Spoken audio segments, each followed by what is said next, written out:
Welcome to Too Fond of Books. My name is Janelle and this is a reading roundup. Now, most of my videos during July have been about Jane Austen July, which I have loved participating in. But in this video, you will not see a Jane Austen book or anything related to Jane Austen. So, these are the books that I've been reading this month that have nothing to do with Jane Austen. And most of them are mysteries, so let's just dive right in. First, I had a book that I needed to take back to the library because it was overdue, so I am going to insert that clip in here. I read the second in the Sparks and Bainbridge historical mystery series by Allison Montclair. This is A Royal Affair. This is a historical mystery series that I believe the third one is coming out very soon, so it's a fairly recent series, but I'm really enjoying this this series. It's set in London in 1946, and that's one of the things that I love about it. She does such a good job of describing and giving you scenes of what life is like in London, kind of immediately following the war. So they're still on rationing. You get areas that are still bombed out and haven't been cleaned up yet. And it's just, it's just so great that she does a great job of describing that. And then there's also the effects of the war, the consequences of the war that people are still living with. So for example, Mrs. Bainbridge, one of the co-owners of the Right Sort Marriage Bureau, lost her husband in the war. He was over fighting and he died, and she is dealing with the consequences of that, the grief from that. And for her, that meant a stint in the sanatorium, and she is living with her in-laws who have taken custody of her young son, and she is struggling to get that custody back to prove that she is, well enough to take care of her son. And so that's a really intriguing part of the series. Iris Sparks herself had a very interesting war, and she was a spy. She doesn't talk about it because of, official secrets and all of that, but she worked for the SOE and other things. And so she has skills, let's say, that come very handy when they begin investigating cases. So the two of them run a marriage bureau. Basically, they set people up, and if a marriage takes place, they get maybe a bonus or more money or something like that. Anyways, into their office one day comes a surprise. I believe it's a cousin of Mrs. Bainbridge who works at the castle, who works at the palace. She works at Buckingham Palace, and she comes and says that she needs their help. She does want them to vet somebody, but it's a very different type of situation than they've been used to in the past. And she intercepted a letter that was for the Princess Elizabeth, and basically it was blackmailing, saying, unless you pay me money, I'm going to release some letters related to Prince Philip's mother that would not be good for anybody's reputation, sort of thing. And so she needs to, she's asking them to vet Prince Philip, but also maybe to see what was going on, what could be in these letters that could be bad. And so it was great. It was like this kind of glimpse into another world, and it was a really good story. I'm not going to spoil anything for you. I did really enjoy it, and I'm really looking forward to the third one that's coming out soon. Okay, next up we have A Lady's Guide to Mischief and Murder by Dianne Freeman. This is the third in the series, I believe. Let me just double check. Yes, it's the third in the series, and I love these covers. I think they're so clever and funny. Really, you just need to really look at them and kind of see what's going on. So this is a Victorian era mystery series with the main character, the Countess of Harley. She is an American a wealthy American heiress who went over to England to find a titled husband. Now, most of that came from her mother. Her mother wanted to marry her off well. But she is now a widow with a young daughter, and she's kind of independent now because she has money and status. And she kind of just gets herself involved in mysteries. So in this one, her sister is getting married, and her mother and her brother are coming over from America for the wedding. But circumstances dictate that the date of the wedding gets moved up promptly. And so her fiance, George, is hosting a shooting party at his brother, the Earl's country house. And so he invites them to come for that shooting party, and then he says they can have the wedding at this country house. So they go to the country house, but then certain accidents start happening, and there's two people who are always around in the area when these accidents start happening, and one of them is George and the other one is Leo, the man that her sister is marrying. So they are trying to figure out what's going on. They were having an archery contest, and someone else got an arrow in the buttocks, but both George and Leo were really nearby and had just moved out of the way. There was a shot fired, and someone else got shot in the arm, and a number of other accidents. And so they're trying to figure out, and then a footman dies. So they're trying to figure out what's happening, who is the intended target. And this was just really fun. I do really enjoy this series. It's good characters, interesting mysteries, great time period. Okay, so I think this is the second in the Elizabeth I mystery series. I am reading this series as part of my personal reading challenge, and so this is one of the series that I read when I'm at chemo, and it lasts for a couple of hours, so I can tend to read most of the book while I'm there. So this one takes place on Coronation Day for Elizabeth I, and while she is on her progress to Westminster Abbey, they periodically stop and wave, and friends of hers are watching for her in this house with a balcony, and they discover a woman dead upstairs in the attic, and she was obviously killed during the procession. There is also, right around that same time when Elizabeth is out front, there's a shot fired in the crowd. And so they need to investigate. And of course, Elizabeth is appalled that someone was murdered on her coronation day, someone that she knows. And so she, of course, gets her private privy council, she calls them, the group of people that she investigates with, to do the investigating for her, basically, since she can't really investigate herself anymore now that she is the queen. I love this series. It's great. It's got great historical detail, great atmosphere of the time period, and the characters are really good, and the mysteries are really good. They're complicated enough that you really don't know until the end, you kind of who the killer is. So I am quite enjoying this series also.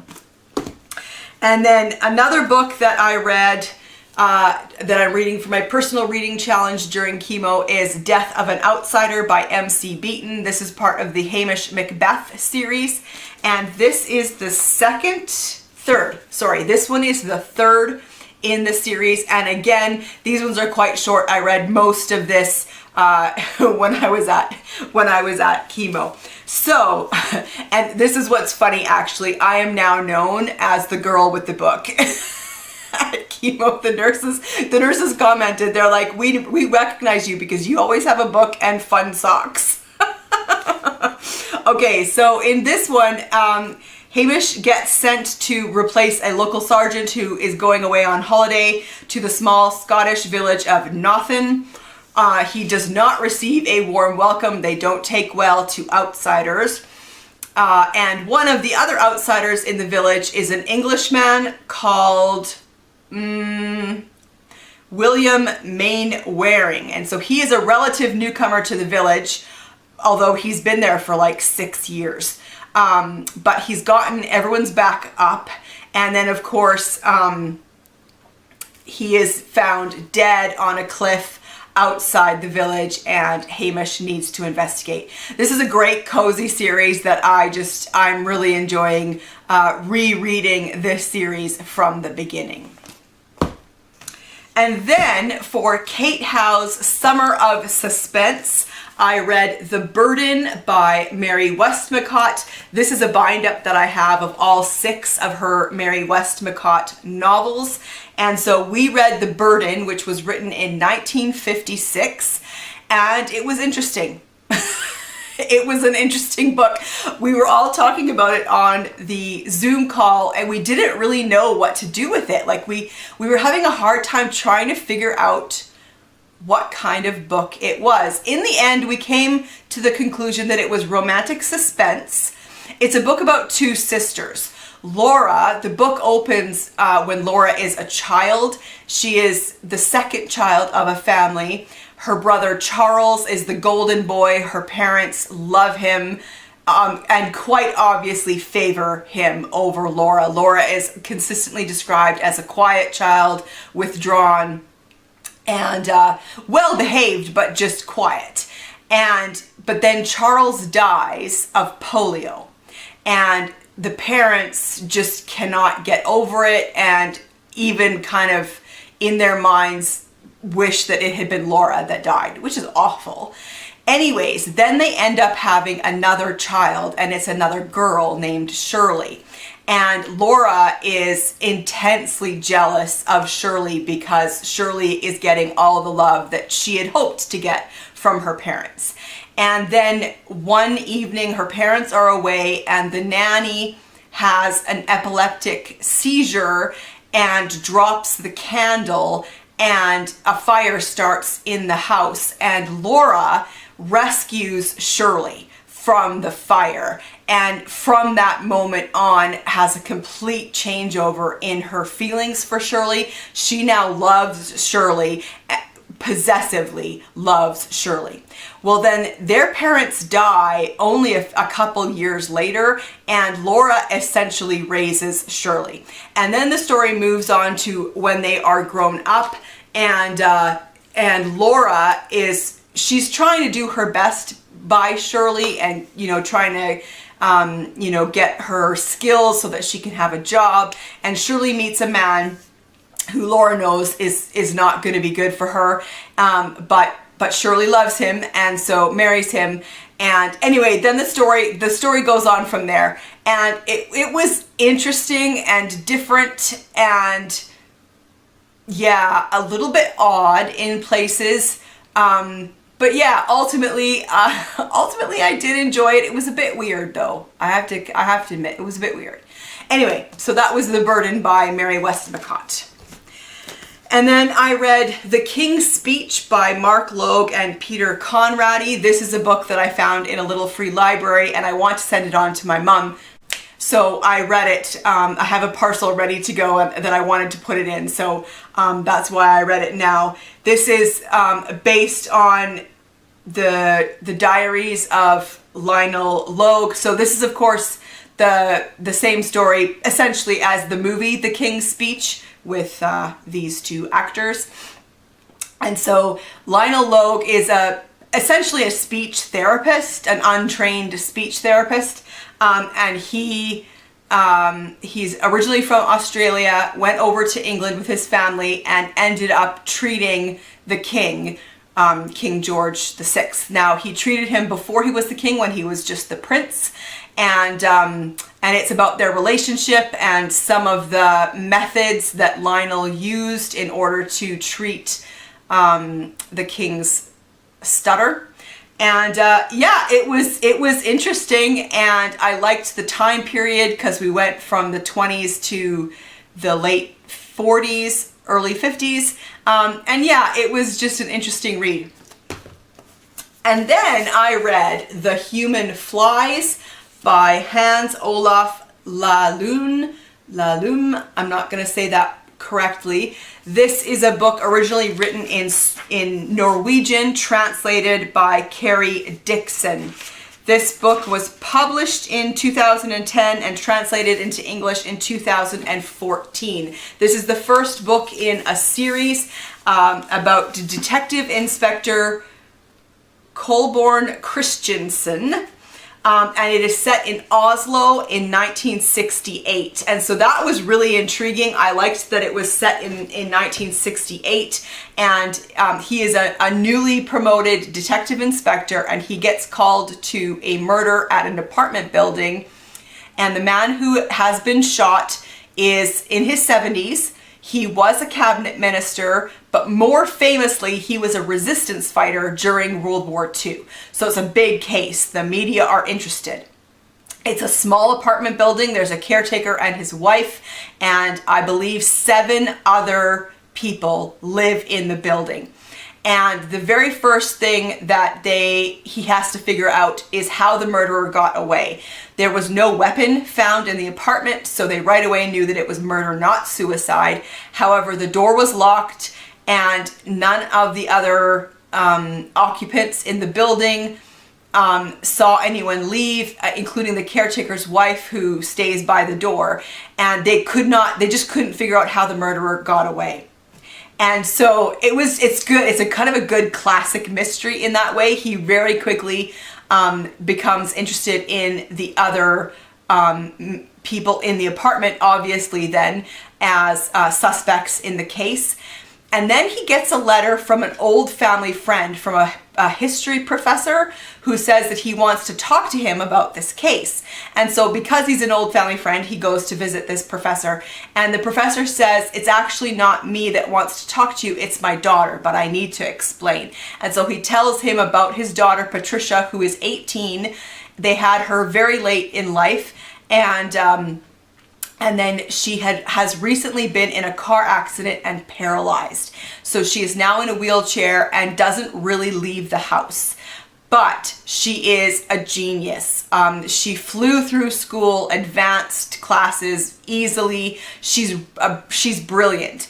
And it has expressed an interest in the case, and he just wants to kind of get her out of herself, give her something to be interested in. And so he asks if the detective inspector will talk about the case with her. And so he does, kind of as a favor to this old family friend. But then the two of them, through their discussions, it really helps him as he's investigating the case, and seeing things from new perspectives. And so it was really interesting. There was a lot, of course, because the guy who was killed was a resistance fighter. There was a lot about World War II. The people in the apartment, there's a man who lives in the apartment who had been put in prison for a year, maybe, following the war, because he was connected somehow to the Nazis. There was another girl in the apartment who is a Swedish student who turns out she's Jewish. And then there was a few other connections as well. So he, of course, has to look back in history and find out if there are any other connections to the war and why this man got killed. He also had a very interesting will that plays a huge part in the story. I really enjoyed this one. This one was really, really interesting, and I would definitely read more in the series. Okay, so that's it. That's what I've been reading this month that did not have to do with Jane Austen.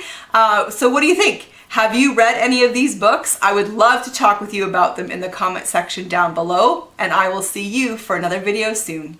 Bye.